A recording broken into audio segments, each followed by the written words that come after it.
If the students do come back into the building, it's really like a 90% chance right now that I'm probably going to end up resigning to make sure that my personal babies are safe. Those are comments from a teacher and a mom in a school district in Georgia. That is a question so many are asking in terms of sending the kids back to school. Is it safe? And are teachers safe? And what if, as a parent, you have to make that choice? Psychotherapist Dr. Janie Lacey joins me now. Doctor, talk about stress. What a difficult decision. You say acknowledge, though, the uncertainty and the stress that's involved.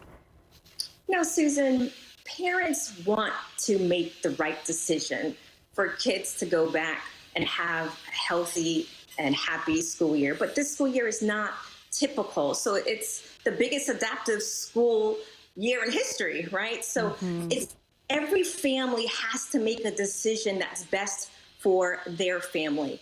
And it's normal for parents to feel the stress and to feel the pressure around having to make a decision. But the most important thing that parents need to remember is that their decision for their family is going to be different than the next family. Because what I'll see, Susan, is parents will have conversations with other parents, and then they feel shame about if they have to send their kids back to school because they have to work and they have little ones and they can't just leave them home. So it's important to do what's best for your family and to limit the outside voices that you allow to dictate your decision for your family.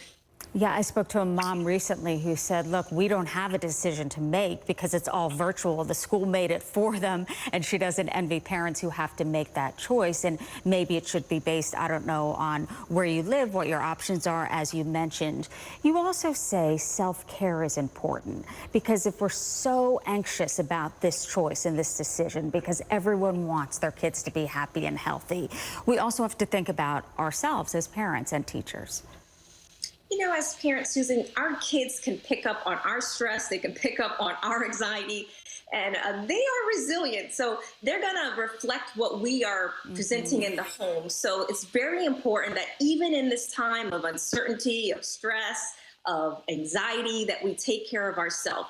And what I suggest to parents is incorporate it already in your life. So think about things that you're already doing, because sometimes people will say, well, it's going to be more challenging to try to incorporate things that I don't do. So I suggest incorporating things that you're already doing. And it can be anything from a little bit of exercise or walking in your neighborhood, even as a family. And then before you go to bed or even before you get out of bed, put in those earphones and meditate and just create some type of breathing technique. You can take a salt bath at the end of the day for some of the moms in particular. So there's many things that you can do, and it's important that you take care of yourself first so you have the resilience and you have the bandwidth for stress and anxiety so that your kids can feel like, you know what, everything is going to be okay. Because if they see mom and dad knowing that is going to be okay, they're also going to feel that everything is okay. And we have to remember that our children are resilient, and sometimes more than us. Yeah, very well said. I do notice that. My kids look at my every expression, so it's a permagrin for me, and then a bath. Janie Lacey, doctor, appreciate it. Thanks. Thank you.